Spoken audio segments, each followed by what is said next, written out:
Hola, hola amigos and Help Swede Walk Again familia. I'm Carolina and I'm so excited to be here to help share this monkey chaser story. I have known Swede for years, but we grew so much closer when I visited him in Bali back in 2017. We did so many amazing things like scuba diving in Gili Island. We visited the monkey forest. By the way, I did not chase any monkey. Any monkey. Zero. Zero monkeys. Zero monkeys. And of course, we partied with three on his party boat. That was so much fun. And if you know Swede, you know it was an epic adventure. Well, I believe the universe conspires in so many ways, especially when I was next to Swede in the intensive care unit in Kuala Lumpur after his life-saving surgery. That was over 5 years ago, and so much happened since then. Well, the universe is back at it, and my purpose today is to say hello. I'm Carolina, and let you know I will be here sharing Sweet's story from the beginning. Why do you think I'm running around out here in the desert? She has so many awesome things going on.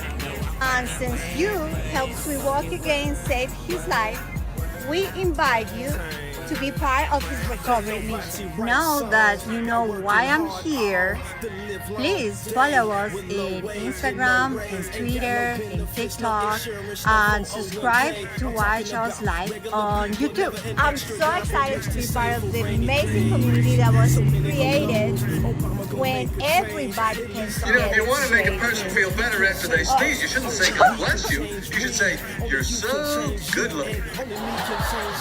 Like Swede says, always remember, we're all in this together.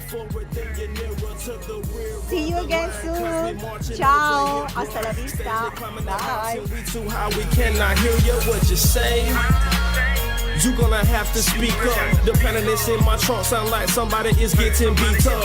If it with me, you wishing to keep up, then you must pick your feet up. I've been known to skip the show, although I'm only just a feature. The official mission of the Help Swede Walk Again organization is to create in our society the acceptance and availability of stem cell therapies and help underprivileged and needful citizens gain access to their tremendous impact potential. 1. By educating the public to understand that stem cell science is a proven safe and effective method that is no longer a moral or ethical issue. 2. By advocating for legislative funding for research and development of attainable, affordable treatments. And 3. To help affected people receive the necessary funding that will lead them to living more fulfilled and joyful lives. I'm Carolina.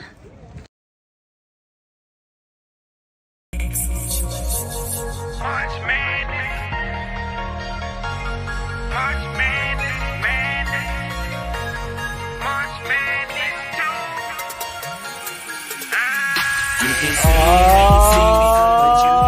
2. Sick now. Hell yeah. I know my dogs are watching, and if you ain't, I know you will be. And if you are watching and you ain't my dog yet, you will be, because I'm Swede and I'm here to help you get busy living. What is that? Well, I'm taking one epic adventure every single month for 55 months in a row. We got 12 months down. We got 42 more to go. So come with us. Stay tuned, subscribe, like, follow, all that jazz, and we'll let you know what we're doing each month. This month, we're going to Vegas. Next week, who's coming with me? Tonight, Joe, we're going to talk to you about the guy that was one of the co-writers of our theme song, one of the most inspirational people I personally have ever met. You're not going to believe this dude's story. Oh, my God. Can't wait to get to him. But first, since nothing is worth having if it ain't worth sharing, please allow me to welcome to the stage my dynamic co-hostess, D-Rex.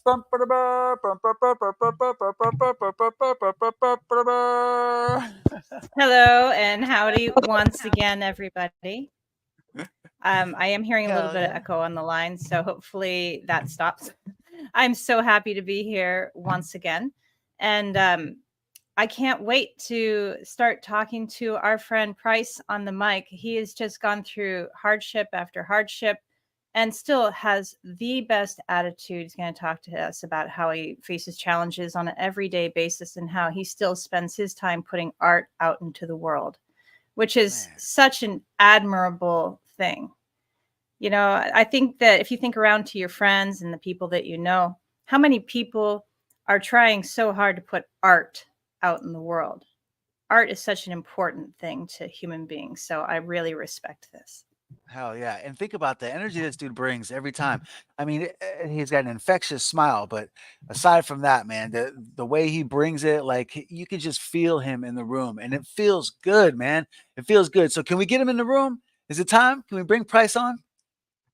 You know, I don't see what's stopping us besides me not pressing this button fast enough. Today's guest is Price on the mic. We are so happy to have you here. Hell yeah. What's up, dog? Oh, we lost his sound. Hold on one second. No, we got you. There he is. There he is. You got it? All right. Here we are. What's up, y'all? How's it going? Hell yeah. Thanks for joining the Get Busy Living podcast, brother. Hey, man, the pleasure is all mine. Hell yeah. So, wow, D-Rex. Wow. D-Rex, it's good to see you. Yes, you know, I want to just let the audience know that I met Price in Florida on our Florida trip when we went to Thanksgiving. Yeah. And Swede is not about you having great energy. Like when you hop up on stage, it's like the show is there. The show is happening. And I'd say even when you're not on stage, the show is happening. The joy is there. You feel it. I appreciate it. It's not easy. It's not easy. Finding ways, going out of your way to find ways to be happy. It's sometimes it's the only thing you got though. What's the point? There's no point in being anything but optimistic when it comes down to it. So, you know. I agree, bro. So many, you know, and it's not easy for everyone. And a lot of people don't have that internally, that it's not their natural programming. You know what I mean?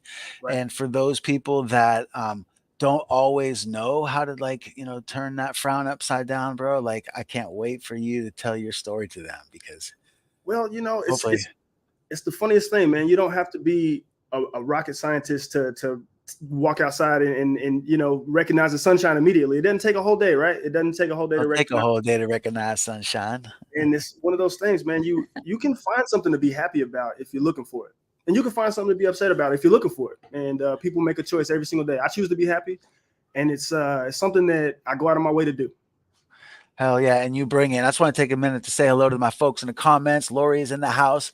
Me and Lori have been talking about doing some things, ramping up our efforts with the little guy. So we'll be getting back to that later on. Curtis Industry is in the house. What up, CJ? Hey, can we thank CJ for introducing us, P? Man, can we thank CJ for introducing us? If it wasn't for him, who we would, you know what? It was funny. I remember the night we met. It was, I think we were shooting a video, I want to say, at that studio on Racetrack in Fort Walton Beach. And I was supposed to come help shoot the video, but at the time we're probably not even a whole maybe a year and a half outside the shooting. I mean, I had just learned back how to walk again, and I didn't have a car, man. I didn't have anything. I literally didn't have. I mean, you know, and you had to come pick me up if you recall. Yep. Man, what a car ride that was. I know, right? Epic, right, dude. We've had some car rides, you and me, man. Like man, it's like some trips. I took you home. You met my mama. Hell yeah, I met a lot of the folks, bro. That was epic. Dude, we're not going to tell this. We want to keep this kid friendly, so we're not going to tell the story of that car ride going to Kentucky. but and you know what? Look at you guys already jumping halfway through this story. I would like to let everybody know that first of all, Price was a victim of a shooting, and we will be getting to that. And that's what that comment was about. And that is a super important thing about your life. We have so much to talk about that I don't just want to gloss over it and be like, yeah, after the shooting, we went for a car ride. Yeah, you're right. She's a good D-Rex she's the structure of this joint. But I want to say hello to this guy too. This guy's kind of special. Yeah. What's up, Bleak? My man Bleak, Elevated Underground, is in the house. Hey, I want to thank you, Bleak. I want to thank you, P, for letting us adopt that theme song, bro. I feel that song in my heart since the day I heard it, man. Man, me too. Shit, as soon as I heard it, I'm like, yep, that's one of them ones. I knew I had to come with the verse on that one. That was one of them ones. He doesn't have several of them ones. You know, that's what Bleak does. You know, so it's Oh, man. Well, that's what we keep them around for, you know, pushing buttons and writing cool shit. Hell yeah. Anybody else in the comments that wants to say hello, speak up for us. And D-Rex, you want to start with the end? Yeah. I think that it's kind of important to mention that Price is a musician and a rapper, and that is what we are referring to there, because some people might not know him. I like to consider myself more of a songwriter. It's not just rap. I do a lot of different types of genres, and I can write you a country song. I mean, funk, blues, whatever you want when it comes down to it. So I do obviously grew up in the hip hop genre, and I do obviously love hip hop. You know, I always will. But sometimes I feel a little bit limited, almost like a second class musician when you get labeled a rapper, because it's not like people in these venues really want you up there playing your original song. They'll pay a DJ to play some music, but they'll pay these guys with the guitars to get up there and play other people's music, but they don't really. Sometimes it's tough, so I try to label myself more of a songwriter, so I don't get the stigma of being a rapper. And you know what? I actually agree with you that being a songwriter is a completely different thing. Right. It's a different instrument and a different talent. So I do agree with you. Well, but can we just back up to one of the things you said to me on the phone the other day when I asked about your childhood? Do you remember how you introduced your beginnings? You know, it's tough. It's I've actually never met my father, not once. I've never laid eyes on the man. I've seen a couple mugshots and stuff like that. I'm kind of proud of Pops for that, you know, of course. And my mother, unfortunately, she passed away in 2020. But you know, I had a tough childhood. My mother was on everything. You know, she was definitely. I hate to use the word crackhead, like just to toss it around. I wouldn't say it if it wasn't true though. Yeah, man, I ended up going to 8 elementary schools and a couple of them twice, you know, and I just get grace of God, man. Just got lucky to be able to make friends quickly, and always never. Every school I've ever been to, I kind of excelled and was one of the top students, you know, even when I was new, and you know, it was always kind of nice to have people pat you on the back for being smart. So it was one of the things that I went out of my way to try to do. And, which is actually it's amazing.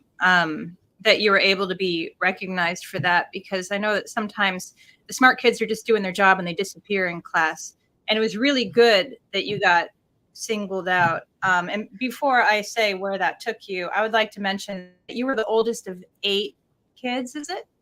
You say that I'm essentially second oldest of 8, but my older brother, he was not in the home, so I definitely was you could say the oldest of 7, and took care of, changed a lot of diapers, wiped a lot of butts, and you know, did my little sister's hair before school, and you know, all that jazz, and you know, got us ready for church. And yeah, so that's actually something I want to point out, is that not only were you were smart and doing well at school, but you were braiding your sister's hair and making sure that they were all right too.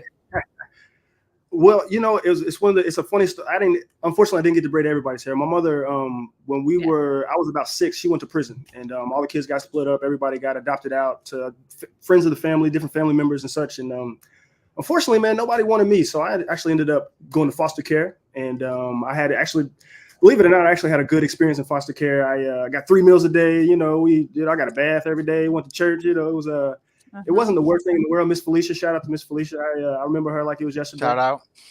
You know, I ain't seen the woman since, but yeah, man, it's tough sometimes when you look at your circumstances and you really take stock of what you've been through. It can be overwhelming. It can be kind of daunting. Most of the stuff every type of abuse, like physical, mental, sexual, like every type of abuse that you can go through as a child. Before 6 years old, I had already kind of experienced the whole gamut. And it's one of those things like you can't really put a price tag on those types of experiences, because they do make you stronger. They do make you a really harder person. And a lot of times you see people go through stuff that's not even that big of a deal, and it breaks them. And yeah, man, it's you can't really. I've already been through it all. You can't really break me, you know. Yeah, that's interesting, because a lot of people do let it affect them much more than you do. And I'm not diminishing anybody's experiences. I'm just saying it's pretty amazing that you're able to keep your positive outlook. But I think the part of the story that I think is very interesting is, after all this horrible hardship, you were identified as a smart boy that needed help. And why don't you tell people what happened then? Right. Yeah, I was lucky enough to one of the final elementary school. The final stop on my train of elementary schools was Johnson Elementary. Shout out to Johnson Elementary. Johnson. Man, I had so many amazing teachers. I can't even begin to start naming them. But my guidance counselor, she plucked me out of nowhere. I can't say out of nowhere, but I ended up in her office a lot. Let's say that. And it wasn't. It was just I was aggressive and I was angry. I didn't know my dad. Like, it was just a lot. And there was a lot of stuff, a lot of tension in the world at that time too. I mean, a lot of racism. I mean, my little sister, shout out to my little sisters. All my baby sisters, they all have blue eyes, pretty white girls, and we grew up in the hood. So every day, but we were still in Kentucky. So every day, you get racism from both sides. It was something that we used to deal with. But anywho, I was there in the office every day. Shout out to Miss Michaud. Pat Michaud used to take me home from school because she would call home, but there was no phone. And my mom didn't have a car, so she couldn't come get us. And half the time she showed up to drop me off, mom was drunk or asleep, passed out. It was one of the things. So Damn. It was I got to know Miss Michaud very well, and Miss McVeigh, Susan McVeigh, literally she plugged me out of nowhere. That's how I feel. Got me tested. I took a bunch of IQ tests for this program called the Bluegrass Boys Ranch, which is shout out to the Bluegrass Boys Ranch, and Melanie Manley, and man, she definitely saved me. She saved my life. I remember when she walked into the elementary school, I looked up to her. She was a beautiful woman, and man, it's gorgeous. And really, really just the sweetest, most nurturing. Like, so if it wasn't for her, I wouldn't have made it through that program. Because that first year, man, I was hell on wheels. Like, I was a terrorist. I was a terrorist child. It wasn't that I didn't know I was being bad, though. It was just, you don't know, in terms of interaction, you don't know that yelling isn't the way you communicate. You don't know that, like, flying off the handle and fighting and, cussing and fussing. And, I can't believe that they let me stay in that program.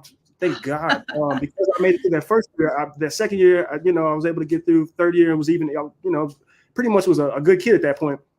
And the whole point of the Bluegrass Boys Ranch is to take, gifted kids. You had to test up certain height on our IQ test and all this other stuff from socioeconomically disadvantaged situations and to basically coach us up and to teach us up a little bit, kind of, dust us off a little bit. Shout out to Anita Madden, one of the main founders of the program, and Bobby Joe, of course, I can't not be on here and not say something about Bobby Joe. If they are watching that, I mean, obviously Anita RP, but the folks that went out of their way to really kind of put their hand on my shoulder and guide me the right way, man, it took a whole village. It took a whole, because I didn't have nobody. They are my family. I didn't really have anything else. And speaking of the ranch, shout out to my brother Julius Edwards, G Testimone, my brother, infamous Jean-Claude, if you will, best artist I've ever seen. So back in elementary school, I was the dopest artist until he came to school. And so he's literally, so me and Julius went all the way from elementary school. He was at Johnson with me. We went to the ranch all 3 years, and then we actually went to prep school as well together. So the point of the ranch, the Bluegrass Boys Ranch, was to get kids, into residential prep schools around the country. And I was fortunate enough to test in, make it in, whatever you want to call it.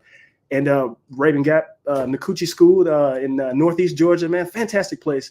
The most beautiful place I probably ever laid eyes on, besides Destin, obviously. And right. I love Lexington too, but man, there's something about the Northeast Georgia mountains, man. It's gorgeous. I definitely want my kids to go there. It's one of my small goals in life is to pay full tuition too, man. I was on a scholarship. I was lucky enough to do that, but man, I want my kids paying full. I want to pay the whole thing, just because I love the place that much. But yeah, man, if it wasn't for those bad experiences, I wouldn't have really been eligible for the good experiences that I've had. So a lot of times people can like dwell on the negative and they can find something to be negative about, but you can also find something to be positive about. And if it wasn't for my mother being the way she was, I wouldn't be here to begin with, and if it wasn't for the situation that came up through, I wouldn't be sitting here right now. I don't believe.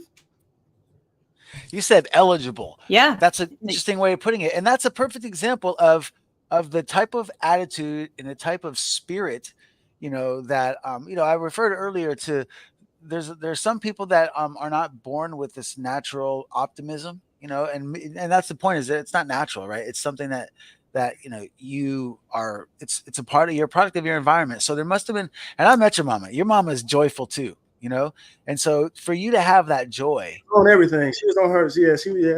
She was joyful.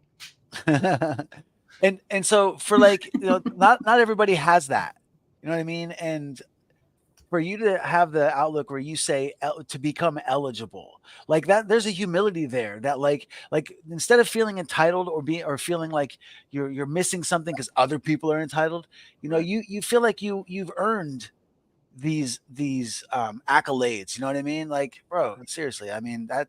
Wow. for you to use that type of vocabulary is just demonstrates the type of attitude that you have. Hey, man, I appreciate it. It's not easy. So not easy. So I would like to explain that at the age of 11, you were plucked out of school, and you were then going to, which was basically a boarding school, 5 days a week. Right. Yeah. So I hadn't lived in my mother's home since I was about 11. I had actually, yeah. I mean, essentially, except for like, you know, got to come home on summer breaks and stuff like that, and different holidays and such. But yeah, man, from the 6th to 8th grade was out of the home. Basically, from 9th to 12th grade, I was out of the home. And man, a lot of people actually end up going away for college. I actually came home for college. I ended up going to a really prestigious, you know, small liberal arts college in Lexington, Kentucky, called Transylvania University. Fantastic institution. It's the exact opposite of a HBCU, whatever that means. And, I was like the blackest kid there, man. I'll be a funny boy. You know, if I'm the blackest one, that's a problem.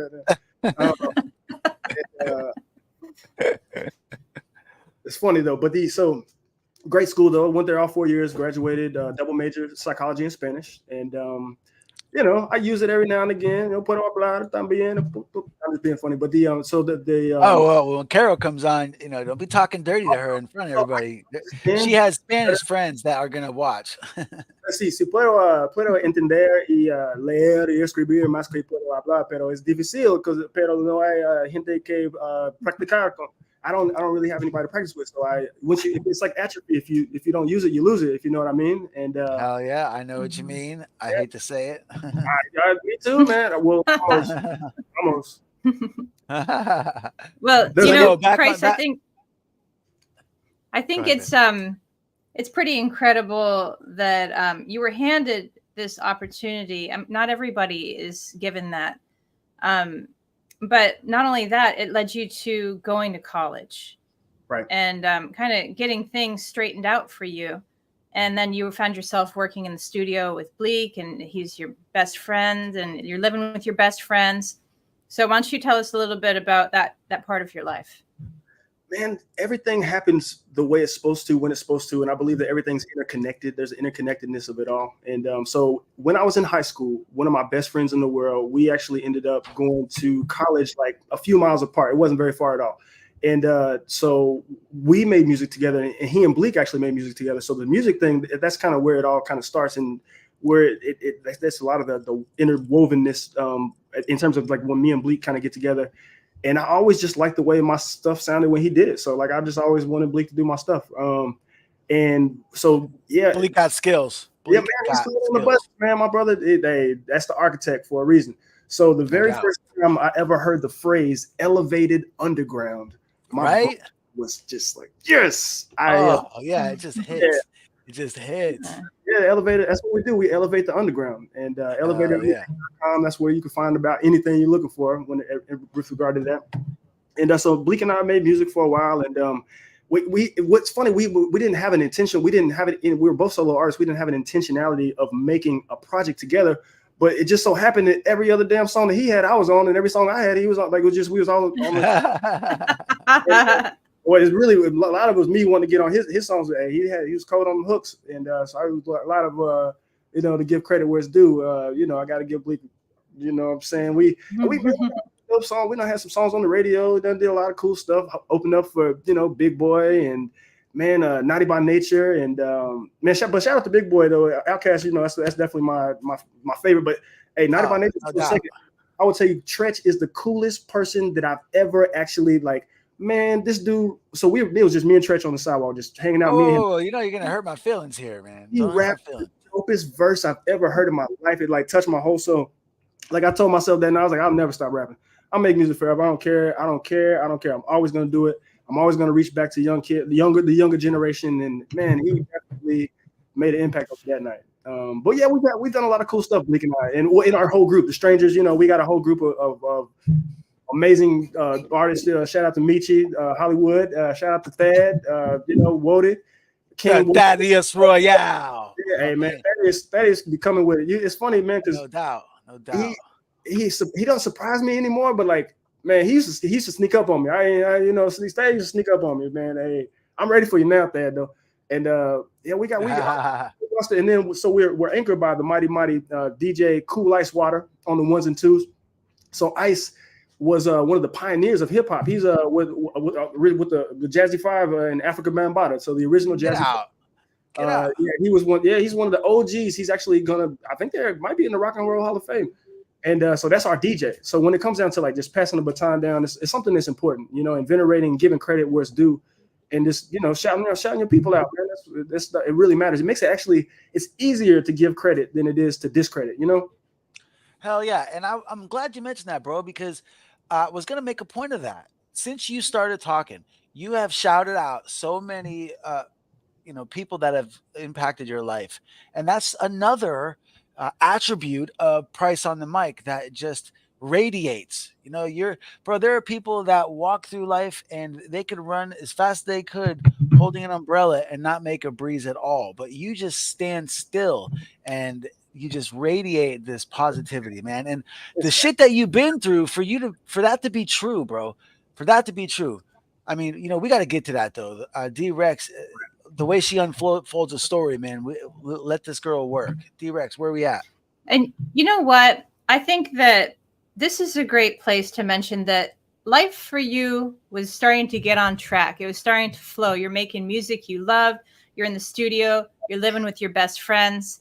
And This would be a good time to say that this is when one of your biggest tragedies struck. And it's hard to imagine a tragedy bigger than your mom being addicted to crack and having to grow up like you did. But so before we get into this, I think that Swede would like to show a prepared video because this is a pretty heavy subject and I want to give it its full attention. Absolutely. So thank you for stopping for a second and taking a break with us. This is important too. Price and the Mic, the Get Busy Living podcast. Right. Hola amigos, this is Carolina and I'm here to tell you Alaska is one of the most amazing places on earth I ever seen. You can win an airfare included, all expenses paid, 6-night adventure to visit there. Just go to the HSWA website and click the book tab or scroll down and find the reserve your copy today button. $25 or more reserve your copy of the life user of Swede's book and offers one of our lovely life-changing Team Self-Therapy. The first $2,000 we enter into our Adventures Alaska to the Way, where we will send the winner plus one on a guide tour with the screen well.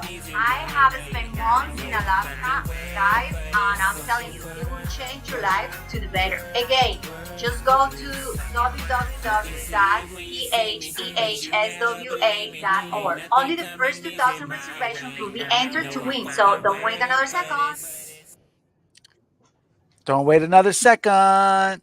Go get your copy. Definitely. That is definitely a worthy cause. I mean, not only are we going to help someone walk again, but you're going to get a chance to go to Alaska. Like, why wouldn't you do that? So 2,000 copies, 25 each. That gets us an easy number to predict. And what we're going to do with that is we're going to get you guys to Alaska. We're going to get you guys your copy of their Life in a Year of Swedism's book. And most importantly, we're going to get my man Schaefer to get a stem cell treatment. That's the most important thing. So Lori's in the house. Lori, thanks again for everything. I mean, we're going to have more pointed episodes. We did a special. If you guys didn't see it, Schaefer hung out with us on New Year's. Schaefer and Mez, and that episode was special for me because that's the first time I met the guy. And you want to talk about the way Price vibrates when he comes in the room, and you know he's there. Schaefer's got that guy. He got that kind of game too. But so Lori said earlier when I mentioned that Vegas was going to be our trip for this month. She said, going to Vegas to see Raiders and Steelers on mine and Mez's wedding day. Yeah, I'm going to see the Steelers on your guys' wedding day. You know why? Because I didn't get invited. You burn. I agree. You know what? I could have peed into Mez's bedroom from mine when we were in high school. Like he lived that close to me. Where's my wedding invite, Mez? Wait till I see you, brother. I'm rubbing that nose in the carpet. Wait till you roll up. What'd you say? Wait till you roll up on him. I know. I'll be there. I'm going back to Pennsylvania in November, and Don't let me catch you. Actually, do let me catch you. I owe you. But no, seriously though, we want you guys to know that 25 or more, it can be more. Believe me, I would love it for you to be more. All of what we do, it's all 501c3 legit. We're not absolutely actual established nonprofit, and this stuff that we're doing here with introducing you guys to amazing people like Price and the mindset training and the inspiration that we're trying to offer. That's just a part of the community that we're trying to build. Just part of the way that we feel like. I personally am a result of the collective generosity of all of you guys that chipped in to save me. And I'm just trying to continue to collect that and then just amplify it. I hope that makes sense. But let's get back to the story, D-Rex. Price. Yeah. Wow. That's all I got to say. So, let's reframe this in case anybody just showed up. I see that Melanie's here. I see that Scott's here. Scooty what Wells. Up, Mel? Magic Mel is in the house. Scooty in Wells, case anybody just showed up, we were just talking. Look, he spelled it the way I Price. spelled it. Sorry. Sorry, I don't mean to keep interrupting, but Scooty Wells spelled it like I spell it. Hell yeah. It's okay. You were excited. And Carolina, when right. you were talking about practicing. Yes, we can. We can. Si se puede, right? Not at the moment. Go ahead, D-Rex. Sorry, it's your. All you're right. on the mic. No. Before this, I would just like to let people know that we were discussing Price's pretty crazy childhood, and then where it was going after that. It was going pretty well. He was in the studio. He was living with his best friends, and then he had something pretty tragic happen to him. And I feel weird about talking about you and him. So why don't you tell us the story of what happened? Set it up for us because it's pretty wild.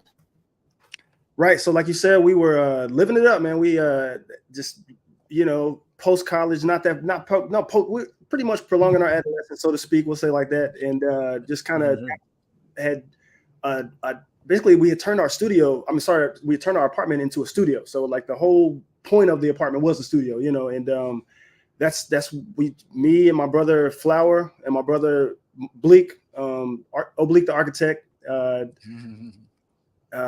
Man, Zachary Flower though, we lost a good one. And so here's the deal, man. You don't have to be looking for trouble for it to find you. I'll say it like that. So we pretty good guys, well liked around the community. Not too many issues, so to speak, and not too many anyway. There's a couple here and there. What are we gonna do? Well, nobody's a pushover. Nobody likes a pushover. Right. And, it's a long story, but it's the long story short. My roommates essentially were breaking up a fight. We didn't have nothing to do with it. It wasn't even anything that had anything like us. You don't have to be looking for trouble for it to find you, and you can be doing the right thing, and stuff happens. And essentially, we had a guy that was in our parking lot picking on some little guy that this big 220-pound ex-GI Joe guy had come back from Iraq and Afghanistan and everything like that. And the government does a great job of turning our boys into to soldiers. But they don't do a good job of converting them back to citizens when they get back. So anywho, This guy was was a fight looking for a place to happen, and we essentially went down to break it up. And because of our good nature, I mean, nobody wanted to touch this man. Nobody wanted to do anything to that guy. Like we literally begged him for. I mean, it must have been 10 minutes of just like, dude, it's okay, man. Nobody wants to touch you. Nobody wants to fight you. Just go on. Just leave. Just get on out of here. And essentially, eventually. He got what he was asking for. And, I feel terrible about it to this day, man. Nobody ever wanted to touch that guy. And so he went home and, rounded up the posse, I guess, got his brother and a couple others and pepper spray and shotguns and walkie-talkies. And they tactically assaulted my home. And they killed Flower. Tactically assaulted your home.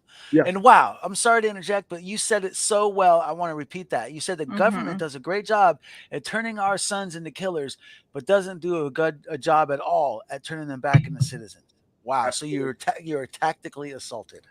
Absolutely. So they used their military training to break into your house. Absolutely. Yeah. It was quite a gruesome situation. It was definitely something that you can't. It's nobody. You don't recover from a lot of stuff anyway. Like you can walk down the street and twist your ankle and never walk right again. But like the fact, some stuff you just don't recover from in terms of like mental, the mental capacity. But I was in a coma for 3 days. I mean, I definitely am thankful to be breathing I am thankful to be walking, talking, thankful Well, to have babies and be able to have more, if you know what I'm saying. And well, why don't you fill us in on what actually happened? Because I think that a lot of people who watch this won't actually know. Thing. So yeah, my roommates, like I said, went down to break up a fight. The guy didn't want to leave, ended up he got what he was looking for, I guess.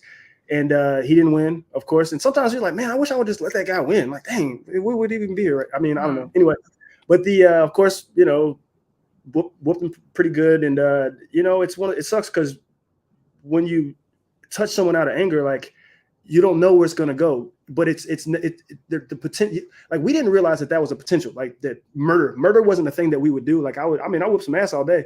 I'm a pretty good fighter. I consider myself to be, no slouch as far as that goes. He's no slouch. I can scrap a little bit. I grew up doing a lot of that, and I can't tell you who. I don't know nobody with mine. You can't name somebody that got me, except for what.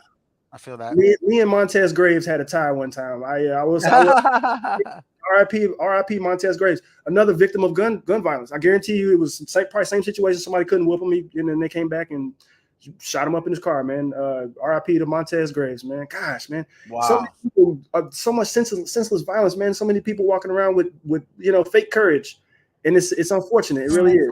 Senseless violence. So, Price, I know this is a sensitive subject for you. There are people that don't know what happened.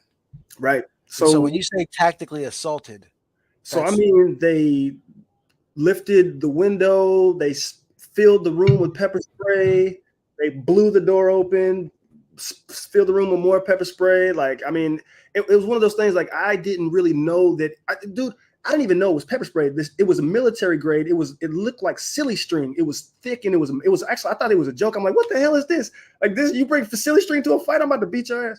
Anyway, so I didn't know that was what we were doing. If I had known that was the kind of party we were having, I think I might have had a little bit different response. Hell, I would have jumped out the window. I'm not about to stick around for no shootout, man. I'm not here to kill nobody. I don't want to hurt. I don't want to kill anybody anyway. Even given the fact that I actually had a headshot when the guy opened the window, I could have blew his head off. I didn't. That wasn't something that I'm not programmed. I'm not wired like that. I'm just not like that. Anywho, so they ended up, blowing in the door. First shot hit me, of course, because Mr. Hero up front, Mr. Let's do it. I get shot, of course, first off, and I make a beeline down the hallway. I got hit in the pretty much in the femoral. I got hit in the femoral artery. I'm lucky to be here. I mean, I can't, you're supposed that's the artery that feeds your right leg, right? Or your left leg. That's the biggest. Yeah, definitely. Man. It's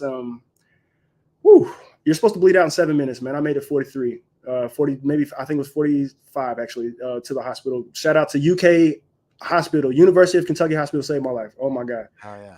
I will say it right now. But so anyway, the second shot hit Flower in a spot that you can't come back from. As did the final shot that, I don't want to get into the specifics of where the shots hit, but yeah. I mean, certain sounds you can't unhear, and to hear that sound of like a man's last, just like, I can't put it into words, that scream, that blood curdling sound that I have nightmares about it myself. It's hard to not cry right now, but that's not what we're here for. But essentially, of course he thought he killed Bleak too. Honestly, Bleak was right there. We all were right there. All three of us lived in. This guy was literally the devil incarnate. And that and the other accomplices, were right there along with him. I don't give them a pass necessarily, but there's one guy that's kind of more so responsible, so to speak. But I hate to give him any credit, like any of them any credit, but like no telling what the story that he told them to get them to come. Mm-hmm. Like, he didn't say, hey, I was down there picking a fight with some people and they whipped my ass and now y'all gotta come help me. Like, no, I'm sure he didn't tell him that. But yeah, so his brother, his brother's the one that shot me. I know he's the one that shot me, even though the police records, they gave them the best good old boy treatment they could have got. They snuck him out the back door. Like they all got the best. Possibly got good old boy Kentucky treatment. I think one of their relatives used to be a senator or some shit like that. And so it's one of them things, man. I could literally it's so hard not to load up and go, scout and find out, and Oh my God, I was just thinking the same thing. Like you've lived since then you've lived with the temptation to just bring it. Because I grew up in the streets too, man. I've thrown my share of punches. I know what it's like. You don't want to be pushed over. That's all you got at certain points when you ain't got no food and you got holes in your toes and your shoes and all you got is your pride, right? So you learn to just hang on that. Hey man, and that, you don't unlearn that. You don't unlearn that. And so for you to still have that pride about you and to not be tempted to just go bring it to this situation that you obviously still have lingering, because the good old boy treatment comment says that justice wasn't served. Bro, No. okay, so for people to know, like, this dude picked a fight, got his ass beat, came back, tactically assaulted you. You lost one of your brothers. You made it out barely. ICU, coma, how many days? I was in the coma 3 days, man. And then you and Bleak. Wow. Okay, so wow. Yeah, man. I had to learn how to walk again. Like, I was still learning how to walk again when we moved down here in 2012. And yeah, man, the whole point of moving down here was just to get away. I needed a break. I got sick. It was big news. It was national news. Like, it was on every headline. It was on every news channel. It was like the most, like, and I never would. So a lot of times people like capitalize on these things and like try to be famous off that type of shit. And I was like, I just never wanted any part of any of that. Like, I'm not trying to be 50 Cent. You know what I mean? Like, I didn't really want to be like, oh, everybody listen to my music because I got shot. Like, I didn't want to be that guy. Yeah, so we moved down here, and like, people don't even know. Like, I see people every single day. They have no idea. Like, they see me as just like this guy. He's always bouncing around. Nah, bitch, I'm stretching. Like, my leg hurts. Like, I'm not. I'm just. It hurts. I'm not dancing all the time. My leg hurts. Like, I'm just pretending like it don't, because you know what? Why would I tell you that? Like, why? You don't care anyway. I mean, and if you did, I mean, thank you. I appreciate it. But what are you gonna do?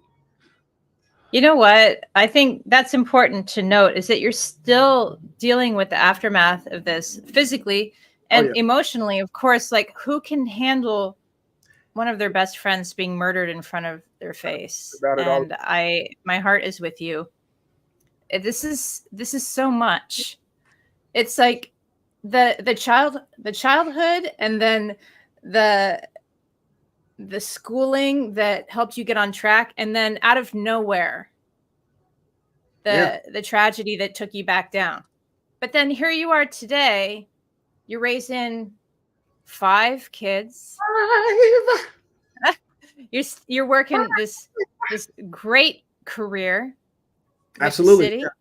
Yeah. And you're still making music. You're still making music yes. after all of this. Yes. Making new stuff, new dope stuff, playing new instruments. I mean, I'm always doing something when it comes to music. Like, it doesn't, even if it's just tapping on something. So let's talk about, the night we met, this fool picks up a trumpet. Blew me away. I can't even play the trumpet, man. Like, I mean, obviously, I don't know. That's not. I was a trombonist, actually. That was my first. My very first instrument was actually a violin. Oh, it was a trombone. That's what it was. But trombone is that was my first instrument. I was a first chair trombone. 7th, 8th, 9th, 5th grade. Yeah, I could have went to college playing for free. Like, I mean, I could have went to college for free from playing, but I don't know, man. Shout out to Paul Scott, but I had a really hard ass, a really good, really smart, freaking genius of a music teacher at Raven Gap. Man, I love this guy so much. I didn't take advantage of him. I didn't learn enough from him. Man, if I could talk to him right now, I don't know. I'll just give me 2 weeks of like just a fly on the shelf. This guy knew everything there was to know about everything. So music theory, that was like my favorite class I probably ever took in high school. Besides Bible, we had to take Bible too. I love you too, bro. We had to take Bible. And that was probably my favorite. So first semester was all Old Testament. Second semester was all New Testament. And we had like different world religions interspersed in different little modules and stuff. And man, I've always been so fascinated by religion. And it's because it's one of those things. It's like this the interconnectedness of everything, like the way that we access our inner most dominant, our inner power is people channel it through different things and different religions. And I've always been fascinated by that. So I definitely would like somebody to get me back on track because I feel like I got on a tangent. And that's totally fine, because you know what I would really like you to do? I would like you to share some lyrics that really mean something to you. I mean, you know what? So the theme song, it's a song called what's the theme song called? My God, it just slipped in my mind. I worked for this. I worked for this. Oh my God. So the I work for this song is like one of the songs that's near and dear to my heart. So like you can't see it when you see me, but you gotta believe me. Ain't nothing coming easy my way. No, hell yeah. I work for this. And it's the verse is like, how come nobody writes songs about working hard all the live long day with low wage and no insurance, no 1K. Regular people never an extra dime for which to save for rainy days. How many of those? Obama could change shit. And also, but he could change us. Only we could change. You can change you, and only me could change. You can change me. When you're talking to that man in the mirror, tell him that if you're not taking steps forward, then get nearer to the rear of the line, because we're marching over here, bro. Steadily climbing that mountain. We too high. We cannot hear you. What you say? Yo, you're going to have to speak up. The poundiness in my trunk sound like somebody is getting beat up. If it with me, you wishing to keep up, then you must pick your feet up. I've been known to steal the show, although I'm only just a feature.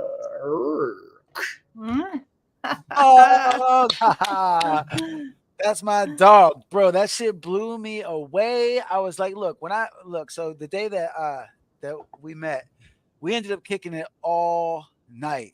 Like we saw the sunshine, we chilled at the beach the next day around the corner from my crib. I'm pretty sure we hung out for 48 hours straight without sleeping. And then right, that was the before the phrase bromance was a thing. Like we definitely bromance. You guys invented it, huh? We're the pioneers.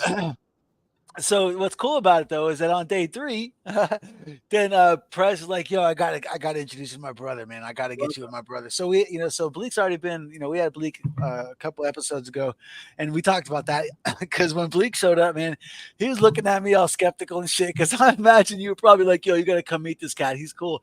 And Bleak was probably looking at me like, nobody can be as cool as you're making him sound, man. and then so then it's funny. You have to go back a couple episodes if you guys haven't watched that one yet. They're all on our list at the Get Busy Living YouTube channel. Oh, which, what an amazing interview with Bleak. Right? Wow. Yeah. For real. Hey, Swede, do you want to bring Caro in to ask I would love some questions? I would love to. Ladies and gentlemen, I know that you guys are enjoying my dynamic D-Rex. I know the price is on the mic. But please help us welcome to the stage the one and only Catalina. Don't chase the monkeys. What is up? Hello. Nice to see you guys. How you guys doing? Hell yeah. What's up, girl? Thank you, Bryce. That was an amazing story. Yes, absolutely. You have gone through a lot. A lot of things.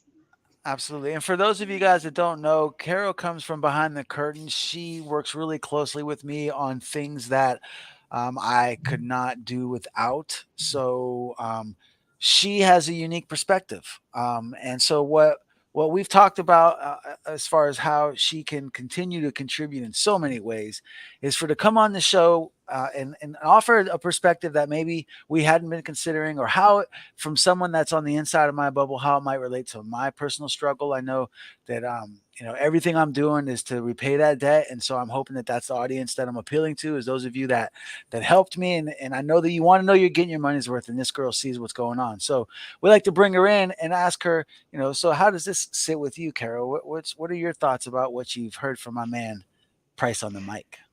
Well, Bryce, talking and listening your story is. I have a perfect quote that it fits in your situation, and I want to read it because I think it's perfect for what you've been through. And it says, "Be greater than the condition on your environment. Be greater than the emotional habits and addictions of the body. All of the adversity in our life is to initiate us into greatness." Joy Dispenza. Hell yeah. Damn. Oh yeah. Read that for me. Read that in the Price on the Mic voice, P. Let me hear you. Let me hear you read that out. Real quick. Yeah, I want to Sit on hear the it in his voice too. Go ahead. Go ahead. Ready? Be greater than the conditions in your environment. Be greater than the emotional habits and addictions of the body. All of the adversity in our lives is to initiate us into greatness. Hell yeah. What Yeah. an excellent quote. And for those of you that don't know, that's a Joe Dispenza quote, right? So Caro, talk about Joe Dispenza. What are you thinking about that? Oh my God, I'm loving this guy. He's one of the neuroscience leaders right now. And Joe Dispenza. Swede, I'm sorry? I'm just writing it down. Joe Dispenza. I gotta look him up. Yeah. He's like Swede introduced him to me, and I'm addicted to him. Like it's amazing because talking about your situation, Price. Like I know you love to say breathe, and I want to ask you like. When you say breathe, like it's like trying to face adversity. So how do you apply that? Like what do you do when you have to face adversity, and how we know you love music, Right. and we want to know how you like when you say breathe, what you mean. So a lot of times in life we can't control what happens to us, but we can control our reaction. And that's about the only thing we can control. And the only thing that we can really control is our breathing. And you can calm your heart rate down. I learned in elementary school with so many, all the way through, I had to actually take a lot of anger management classes and I was an angry kid. I was mad as hell. And I can remember Miss Schneider, shout out to Johnson Elementary again, just telling me, like, she used to like make me she would make me calm down, like by basically making me breathe. And I always just kind of kept that in my mind in terms of like kind of getting myself through certain situations, just taking 5 deep breaths and just kind of anyway. But so with the shooting, it was my breathing that saved my life. If I was freaking out and if I was panicking, I would have bled out. It was that I calmed my heart rate down and I just maintained, I controlled my breathing, and that's basically the reason that I was able to make it. Wow, that just like my tummy just sunk. For you to be so hyper aware that you were telling yourself, okay, just cool. As long as you're breathing, you're alive, man. Yeah. Wow. And that's getting busy living. I mean, heck, take a deep breath. That's getting busy living. That's the first step of it. You got to living, baby. Amen. Speaking of amens, I want to say a big shout out to Mr. Ward Wells. That's a Scooty Wells. It's the Mac Daddy of the Wells family right there. Everybody in the Wells, all the Wells, I got a feeling that they're all amazing. When you've met, right? Yeah, they got to be all cool, man. They are. Hell They yeah. are. Hell yeah. I know the family too. I met them in Alaska. Question though, Carol, I really do that. Yeah, you got me. Let me get that out. I need to say that. Yeah, thank you. Oh, thank you to you. Yeah. Thank you to you, Bryce. And I wanna bring this question to Swede. And before I want to talk about when all of us, we have to face adversities, and we've been listening Joy Dispenza all these last weeks, and I love it because it's new for me. It's new to me about breathing and taking your mind in a different place where you want to be in the future, and go to a place where you can find happiness and you can see your future, and just breathe slow, close your eyes, and you're gonna feel better. And if you do it every day, you're gonna see the improvements. Hell yeah.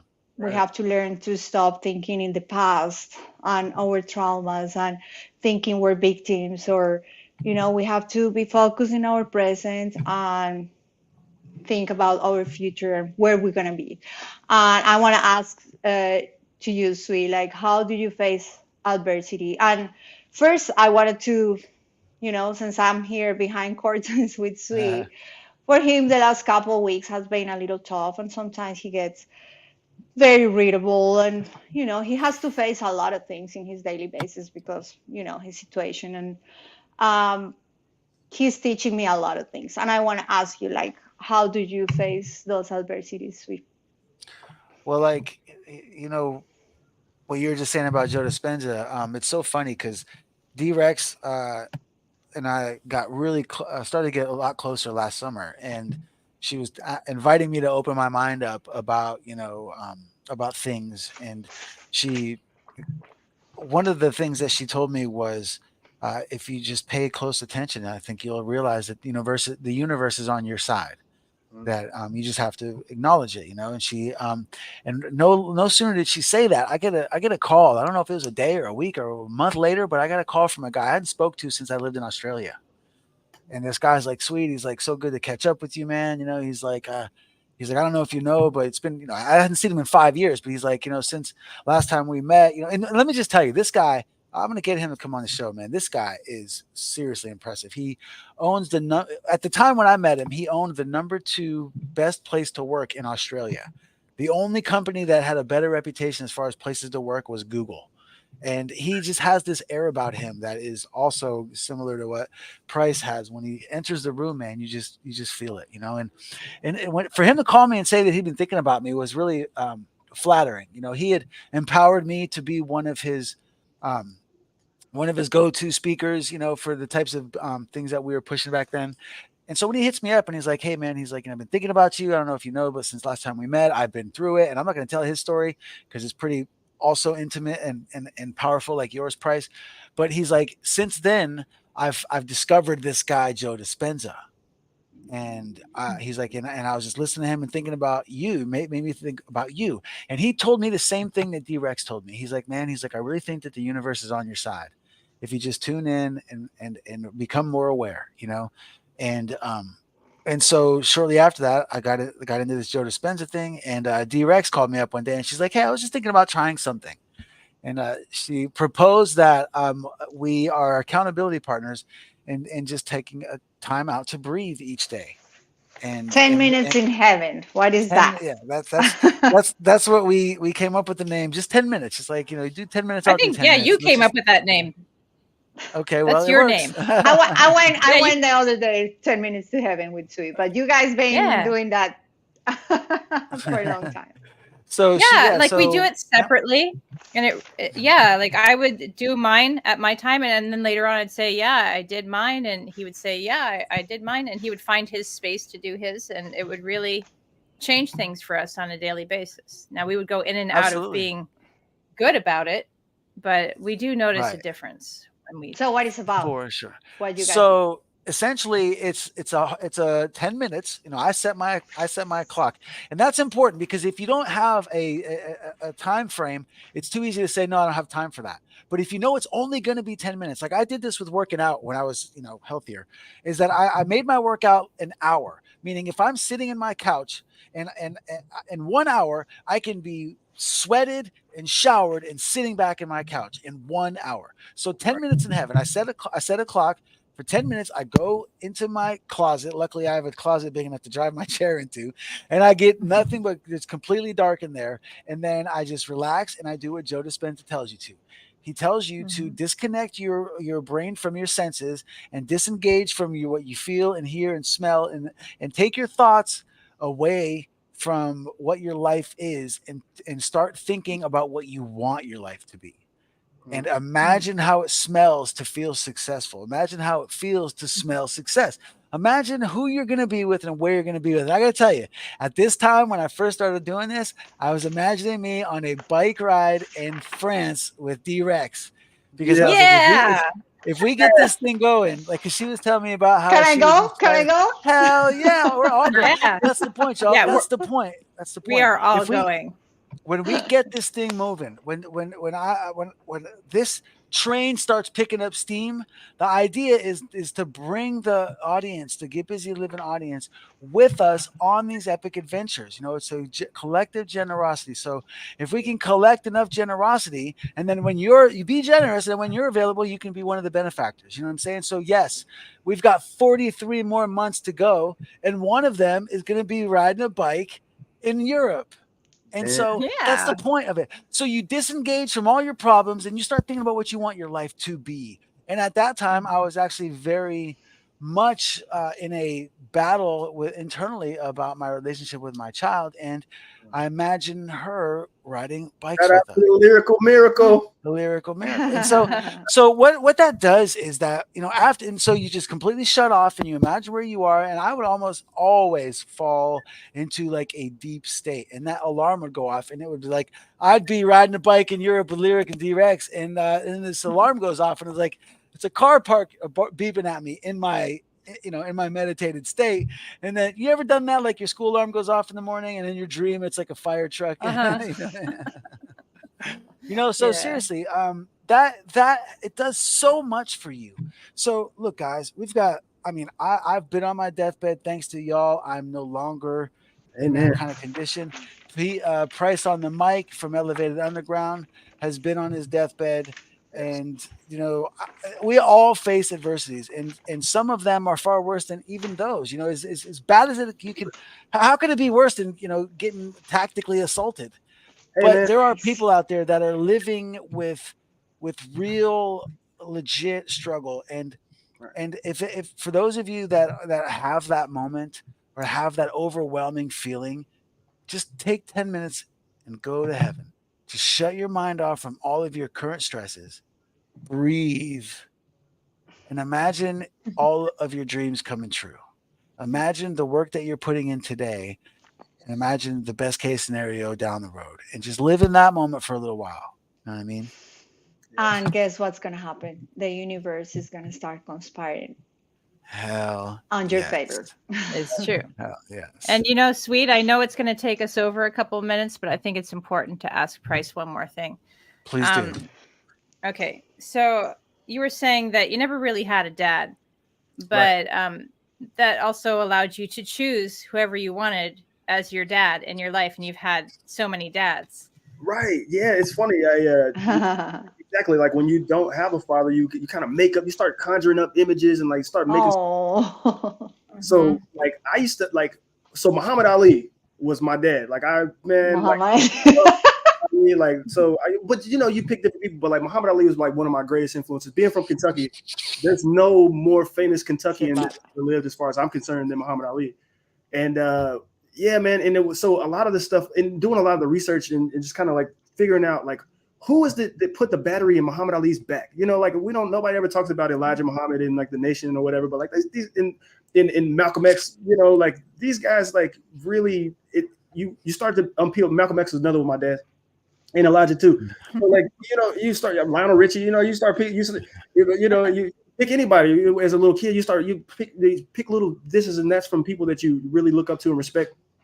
But so you can turn it into a positive, basically is what I'm getting at. Like I had some rich dads, I had some poor dads, I had white dads, black dads, I had a lot of different dads. Robert Kiyosaki, who else? Yeah, I was fortunate enough to have some people that really looked out for me. And my mother's one of my little sister's brothers, one of my little sister's fathers is even on his deathbed, like to the day he died, he still called me son. I had a lot of people that really looked out for me that weren't really my biological. So I can't say that I was completely just without any kind of guidance, but so raised me for real. Like that was my sweet spot, like the place that I used to find solace. Like you say, go sit in 10 minutes of doing nothing. I used to go just flip off the lights and just turn on the music and just like sit there and vibe for like 4 or 5 hours. Like that was my only place I could get away from everything. Hell yeah. So you were saying that like your current dads are these motivational speakers, and why don't you tell us a couple of yours so people can check them out? Absolutely. You were just talking about Joe Dispenza and some of the stuff that you were saying about Joe. I'm like, man, that sounds just like Satima Ghali. There's a guy named Satima Ghali. He's an ex-football player. I'm almost done with his book. He's a super duper man. He's just this guy when he speaks, like you just feel it. And he's actually local to Destin somewhere. I haven't met him yet. So they got this immersion thing coming up. I'm probably gonna sign up for it anyway. So yeah, Satima said he sounded just like Joe Dispenza. Wayne Dyer is somebody that I really hold near and dear to my heart. So my principal, I mentioned her earlier, back in Johnson Elementary, Miss Michaud. After I graduated college and everything like that, I ended up reaching out to all my professors, to a lot of my old teachers from elementary school, let them know how I was doing, and they took me out to dinner and we had a great man, it was a magical time. And she gave me like, she went to her bag and like took out these like CDs. Like I don't know if a lot of kids don't know what CDs are anymore, but these Wayne Dyer. And she gave them to me, and I listened to them on the entire 10-hour ride back home from Kentucky. You know, we lived in Destin at the time, and it was such an amazing. So essentially, a lot of the stuff that it was an affirmation. It was kind of a like positive to let me know I'm on the right track. Because a lot of stuff I already think. It was like a encouragement, like, yeah, I'm not the only person that thinks this stuff. Like, you can pick positivity, you can choose to be happy. You don't have to like choose negativity. You can go through hell and still put a smile on your face. And so like you could essentially, one of the main, in terms of Wayne Dyer, change your thoughts and you change your mind, you change your life. And so when I started to change my thoughts, my life changed overnight. It was one of those things. And hell, you know, Swede, hell, you're one of my dads, man. I want to come down to it, man. Yeah, brothers. We're brothers. We're brothers, but when I met Swede, my credit score was like 450 or something stupid. Like, I mean, it's embarrassing. And now I'm in the sevens. But Swede literally said, like, yo, bro, you know, it's not that hard. It's actually pretty easy. And he just kind of broke it down for me, man. And I definitely took that stuff to heart. And so you can find like fathership or mentorship or brotherhood, or, you know, from a lot of different directions. I mean, hell, Bleak's dad took me under his wing. Man, my brother, Julius Edwards, his father was a traveling evangelist. And every Sunday from about 6th to 8th grade, this man would come pick me up at about 7, 8 in the morning. And we go to like 3 or 4 different churches. He's a traveling evangelist. Are you serious? That's so badass. God, yeah, man. And wow. People shared their dad with me. Like, for all the people that shared their dad with me, I can't appreciate you enough. There's so many people shared their dad with me, like, because I didn't have one, and Lord knows that resonates with me, man. Not only have I never laid eyes on my dad, I don't even know the truth. I've gotten different stories about, you know, my grams called me Little Swede when I was a kid, and because she was German, and apparently my dad was fully Swedish, so that makes my mom half Swedish and half German, and apparently I've got a Swedish dad. So Grams, who was the German portion of me, used to kind of, you know, fuck with me about being Swedish, you know. Yeah. But I have no idea who to do this. I don't even know his name. You know, all bullshit aside. And so for when you talk about not having that father figure, I know where you're coming from, man. And when it comes to being a dad, I think that's where it's probably most relevant for me, because it sounds to me like you grew up with kind of some resentment about not having a dad, but I didn't, because I didn't know that I needed one. And my Grams just loved the shit out of me, man. She was just so overwhelmingly loving all the time with me. And she protected me like a man, and she loved me like a woman. And like, so I didn't have a need like that. But what I ended up doing was I was very observant of all of my friends' parents and so on. Right. So, and I was like that my whole life, probably. I think that if I had a dad, I wouldn't have been curious about what dads are. I wouldn't have spent so much time thinking about it. I would have probably just been full of influence from my dad and thinking that's how dads are supposed to be. And I really think, and although I don't know, there's probably an alternate universe where there's a Swede that had a dad. I don't know. But I think that not having one for me, I think made me potentially a better one for my child. That part. Because I was so observant and analytical of all the other dads. You know? Absolutely. I feel like the same thing. I've got 5 of my own, like I said, man. And the only thing, like literally the greatest accomplishment, I mean, I've graduated college, like went off, been overseas, done a lot of cool stuff. I had songs on the radio, you know what I mean? Like performed with some big time, the most amazing accomplishment for me that I've ever, you know, accomplished was these babies. And the only thing I ever really wanted to be, like right now, like I am literally the dad that I wished I always had. That's the only thing that hell yeah, shout. That is true success. True success. Right. So check this out. Tasha Sauce asked about what team you were talking about that guy from Destin plays for, but then this is a pretty Miss you. Daddy sweet. I love that girl.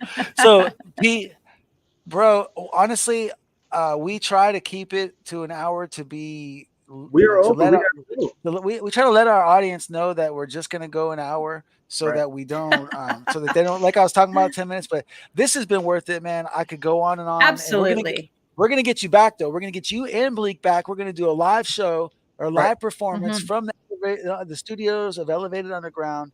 And like I told Bleak earlier when he was helping you get everything set up, man.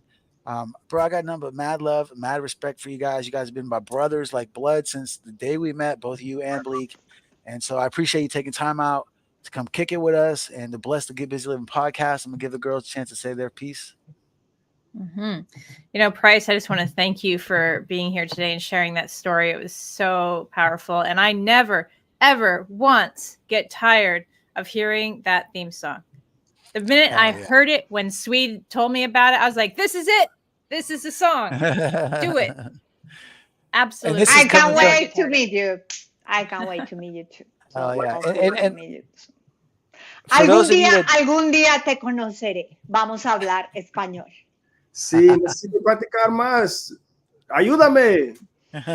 Voy a destinar a ayudarte. Nos vemos. Speaking of dad, Scooty Wells' dad said it's all about the love that we can share. It is. Hey, Ward, Papa Wells, thank you very much for the job you did with the guy that saved my life. Yeah, Price on the mic, thank you for blessing us. Caro, thank you for everything that you do. And wow, how much you have had an impact on my life. And D-Rex, how can I thank you enough? I just got to tell you, I love all three of you. I love you all the way. I appreciate all of you all the way. And I'm looking forward to the next time that we all kick it together, because that future is happening. I'm going to do 10 minutes in heaven, and I'm going to make sure that shit happens. Can I get a hell yeah? Hell yeah. Hell yeah. Always remember, we're all in this together. That's right. No matter the weather. Always remember, whether sunshine or rain, there's no joy without pain. Always remember, we're all in this together. Can I get a hell yeah? Hell yeah. Ha ha.